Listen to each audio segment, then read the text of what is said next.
Assalamualaikum warahmatullahi wabarakatuh. Selamat sore kawan-kawan sobat redaksi. Di sini saya bersama Pak petani muda, petani milenial kata orang zaman sekarang. Kita sekarang lagi berada di kebun lombok miliknya Pak petani. Nanti beliau mengenalkan dirinya siapa dan latar belakangnya gitu. Baik kawan-kawan, langsung aja kita sapa dulu narasumber yang ada di samping saya. Boleh memperkenalkan diri dulu. Oke Mas Yogi, Assalamualaikum warahmatullahi wabarakatuh. Salam sahabat tani. Pada hari ini beliau berkunjung ke kebun di sini, alhamdulillah. Dan hari ini kita pada masa penanaman. Perkenalkan, nama ulun Hidayatul Rizki atau biasa dipanggil Dayat. Dan alhamdulillah mungkin 3 tahun terakhir ini sudah menjalani dalam usaha dalam bidang pertanian atau hortikultura untuk sayuran. Oh ya, terima kasih. Nah, jadi kawan-kawan ini pemuda asli desa Mandiangin ya Pak? Ya. Lahir di Mandiangin dan sekarang juga sedang berkhidmat sebagai petani kurang lebih ya 3 tahun ya. Lumayan cukup berpengalaman lah gitu kan untuk seorang yang bergelut di bidang pertanian. Baik, di sini bisa ceritakan dulu awal mulanya Pian waktu memutuskan untuk menjadi petani gitu. Awal mulanya bisa diceritakan. Kalau boleh dibilang sebenarnya karena memang dari teman juga, karena kawan berkebun akhirnya ikutan dan kemudian mencoba sendiri dari tanaman 500, 1000. Alhamdulillah sampai hari ini kita hari ini menanam tadi terakhir sampai 5000 tanaman. Kemungkinan sebelah sana lagi kita bakal nanam sekitar kemungkinan 5000. Jadi 2 tempat hitungannya jadi sekitar 10.000 batang pada musim ini. Mudah-mudahan ini sampai nanti panen ya menghasilkan. Hasilkan. Ya itu harapan kita bersama lah gitu, karena ini merupakan sebuah usaha yang tidak banyak dilirik oleh kaum muda gitu kan loh. Dan juga sebenarnya di dalam dunia pertanian ini kan anak-anak muda kebanyakan lah, bukan semuanya, mungkin ada beberapa orang anak muda yang sama seperti Pian Pak Dayat untuk bergelut di usaha tani yang tanpa adanya pertanian, tanpa adanya orang yang memberanikan diri untuk bertani, bercocok tanam gitu, meluangkan waktunya gitu kan loh. Ini kita tidak bisa makan gitu kan loh. Karena itulah pokoknya kita gitu kan loh. Bahan dasarnya manusia itu ya hasil dari pertanian. Kalau tidak ada petani, kalau nggak ada petani ya nggak terjadi kehidupan gitu. Mungkin pengalaman dan lika-likunya selama menjalani di bidang pertanian ini, kira-kira ada pengalaman menarik apa bisa dibagikan? Kalau dari segi pengalaman artinya tantangan pun itu resiko untuk pertanian. Yang pertama, kalau dari segi yang pertama suka tidak suka, banyak memang yang tidak minat dalam segi pertanian, karena mindset pikirannya ya petani itu kotor, kerja keras. Padahal di balik sisi itu ada prospek yang luar biasa yang tidak banyak orang ketahui dari segi baik itu pemasaran, ini semuanya. Artinya karena memang banyak orang tertarik itu mungkin karena memang itu, karena kotor ini.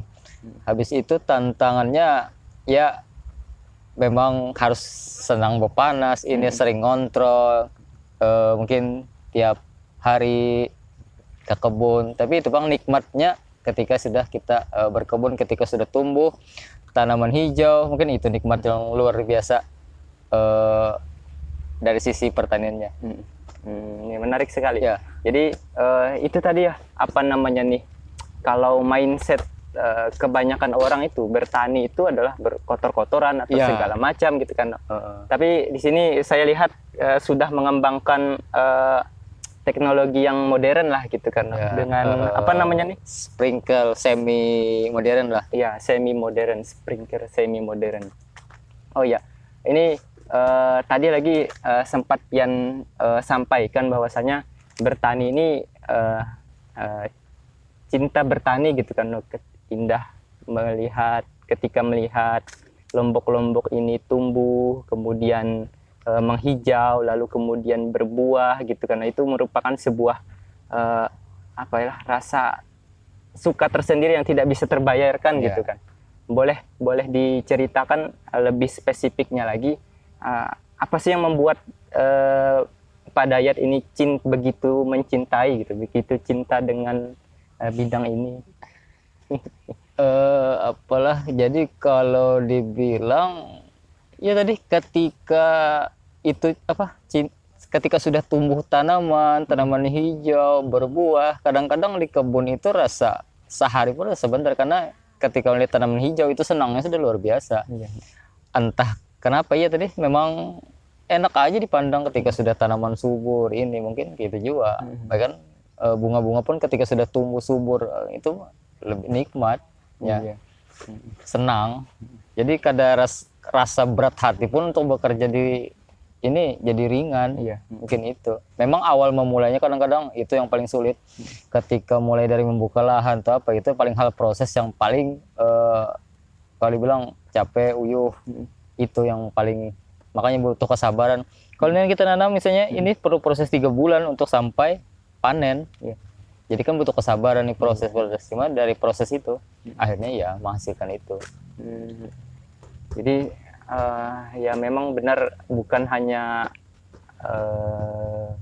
apalah ya, kalau kata orang hobi yang dibayar gitu kan. Ya. Kalau kita sudah menikmati pekerjaan gitu kan ya, rezeki itu memang ada di tangan Tuhan gitu Ya. kan, memang sudah diatur, tapi kita bisa memilihnya kira-kira mana yang bisanya kiranya dapat membawa kesenangan, kebahagiaan dalam hidup kita gitu kan. Mungkin motivasi Pian buat para pemuda-pemuda desa lah gitu kan, khususnya yang berada di Manjangin, di Kalimantan Selatan khususnya gitu. Motivasinya kira-kira apa?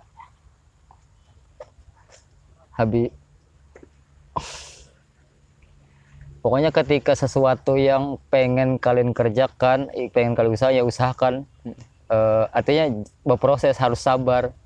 Ketika ibaratnya rasa menjiwa itu timbul misalnya dari sisi usaha apa, ya sudah kerjakan aja. Cuma tak cari tahu apa permasalahannya, gimana cari untuk pemasaran atau apa. Artinya dalam bidang itu dicari kayak apa caranya. Tapi ketika sesuatu yang kita suka kita kerjakan itu bakal lebih mudah sebenarnya. Iya. Artinya tidak berat. Kadang-kadang sesuatu pekerjaan kalau tidak apa, hati tidak senang ini gelisah. Artinya tidak berat gitulah. Kada senang. Ya, ngomong-ngomong berbicara perihal motivasi ya kan. Pastilah banyak di luaran sana yang termotivasi oleh seberapa besar penghasilan. Nah, kalau misalnya kita berbicara di bidang pertanian ini, di bidang Lombok khususnya, Ya. kira-kira bisa diceritakan berapa mulai dari modal yang dibutuhkan, lalu kemudian seberapa penghasilan dan guliran waktu panennya itu sampai menanam kembali itu kira-kira berapa lama? Jadi untuk penanaman dulu di awal dari mulai nyemai itu 1 bulan. Habis 1 bulan masa tanam sampai kapan itu 3 bulan, jadi 4 bulan. Habis 4 bulan sampai 7 bulan 8 bulan tergantung perawatan lagi, itu sudah menghasilkan. Kalau dari segi omset sebenarnya kalau hitung-hitungan kalian matematika, tapi hitung duit lah. Iya. Ya nggak aja per batang ini kita modal, aku hitung sama pupuk, obat semua sekitar 10.000 sampai 8.000 per batang. Per batang. Ya. Iya. Satu Itu kalian. batangnya Satu batang bisa menghasilkan maksimal ya 0,5 artinya setengah kilo. bisa sampai 1 kilo per batang. Berarti kalau Harga pasarnya harga pasarnya minimal tuh paling murah tuh sekitar 20.000 sampai 20.000. 50 100 itu Iya, sudah iya. naik. Jadi kalau dikali-kali 5.000 batang, Mm. kita 0,5 aja 2,5 ton kali 20 berapa? 50 jutaan lah. Iya. Mungkin sekitar saya itu. Kalaunya memang faktor apa? Tanaman itu standar Mm. apa? Panen, tidak panen. ada apa? Penyakit. Yang hama yang terlalu berisiko lah. Iya. Artinya ya kurang lebih itu bisa lebih, apalagi kalau sampai harga 50 100 ya udah. Iya lah. Jangan terkejut ketika orang wah Mm. itu. Tapi kira-kira biasanya yang mempengaruhi harga pasar itu apa kira-kira? Pertama cuaca. Cuaca. Ya, biasanya cuaca itu berpengaruh karena kalau daerah-daerah lain itu banjir, biasanya harga bakal naik. Karena daerah kita sini alhamdulillah sampai ini kada pernah yang namanya banjir karena kita masih aman. Ketika di lain banjir otomatis orang gagal panen. Iya. Gagal panen ya naik. Sementara permintaan pasar Ya, kurang. kurang gitu kan, Dok? Oh, itu yang menyebabkan harga Iya. Lombok naik. Salah satunya. Bisa juga dari kan datang bisa dari Sulawesi kebanyakan datang atau dari luar Kalimantan itu datang. Orang panen raya ya bakal murah Oh, iya, iya. itu. Cuma tetap kualitas kita lebih bagus daripada Dari luar. dari luar karena memang lebih segar. Itu keuntungan kita di sini. Iya. Nah, itu catat kawan-kawan. Itu apalagi daerah Mandiangin gitu kan. Ini sangat potensial sekali untuk bertanam Lombok, khususnya Lombok gitu kan, Dok. Ya. Ketika di daerah lain mungkin terendam banjir, di sini kan jarang sekali kan terkena banjir. Bukan gitu. jarang, ada pernah. Iya, nggak pernah gitu kan, Dok. Nah ini salah satu kesempatan lah bagi kita para pemuda-pemuda khususnya di daerah sekitaran Mandiangin dan sekitarnya gitu kan. Dok. Ini bisa menjadi salah satu alternatif usaha yang untuk dikembangkan selanjutnya. Mungkin terakhir papadahan buat kita semua yang ada di sini. Padahnya lah. Jadi teman-teman atau sahabat tani, yang pertama nanti kalau pengen jalan-jalan ke situ silahkan sini ngobrol, mau bisa ada masalah pertanian atau apa silahkan, welcome aja sini. Habis itu untuk teman-teman yang pengen buka usaha, baik itu pun dari segi pertanian atau lain, kita pelajari dulu apa-apa yang untuk jadi risiko pertanian, baik itu dari segi pemasaran, risiko kegagalan, habis itu hitung-hitungan keuangan, manajemen keuangan, itu salah satu yang perlu juga. Itu salah satu yang perlu catatan buat teman-teman, bukan hanya usaha dari segi pertanian tapi juga yang lain. Ya, itu mungkin tadi sahabat tani. Oh ya, satu lagi yang kelupaan tadi. Harapannya kira-kira harapan dari Pak Dayat sendiri dari untuk kedepannya dari pertanian di Lombok ini apa? Harapannya sebenarnya banyak, cuma berapa sampaikan. Kepengennya yang pertama pasti nambah tenaga kerja, artinya membuka lowongan pekerjaan setidaknya untuk masyarakat desa sekitar, manfaat desa sekitar. Habis itu mudah-mudahan nanti kita bisa membuka agrowisata untuk pertanian ke depannya. Karena memang sekarang sudah di Mandiangin ini mulai sudah banyak minat yang pertanian. Dan mudah-mudahan nanti bisa kita membuka lahan lagi lebih luas. Dan masyarakat sini bisa nanti bekerja untuk di sini, artinya lowongan pekerjaan mudah-mudahan bisa tercapai, artinya bisa membawa orang lah sini untuk bekerja ikut di kebun sini. Iya. Amin, amin ya robbal alamin. Mudah-mudahan yang diharapkan ini bisa terwujudkan gitu kan. Kawan-kawan redaksi sekalian, mungkin ada salam khusus dari petani atau gimana biasanya? Salam sahabat. Salam buat semua petani, khususnya petani milenial atau petani muda, dan juga terima kasih kepada teman-teman yang selalu support.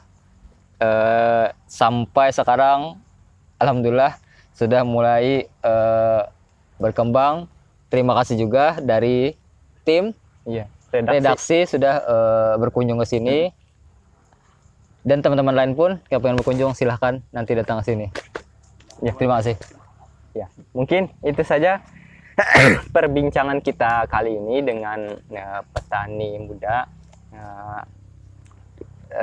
Harapannya di sini setelah ini kita bisa melihat dunia pertanian itu lebih dalam lagi lah gitu kan. Dan bagi kawan-kawan yang ingin berkunjung silahkan, ini lokasinya mudah dicapai karena di belakang sana itu jalan raya, Jalan Insinyur Pangeran Muhammad Noor, dan lokasinya ini sangat estetik lah buat kawan-kawan milenial untuk hunting foto atau segala macam. Mungkin nanti ketika panen raya kita bisa kesini lagi gitu ya. Kita meliput lagi, meliput pemetikan panen raya Lombok lah gitu kan, lihat yang segar-segar Lombok gitu kan. Ya mungkin itu aja dari kami. Salam hangat dari tim redaksi. Billahi fisabilil haq, fastabiqul khairat. Wassalamualaikum warahmatullahi wabarakatuh. Waalaikumsalam warahmatullahi wabarakatuh. Pada dah.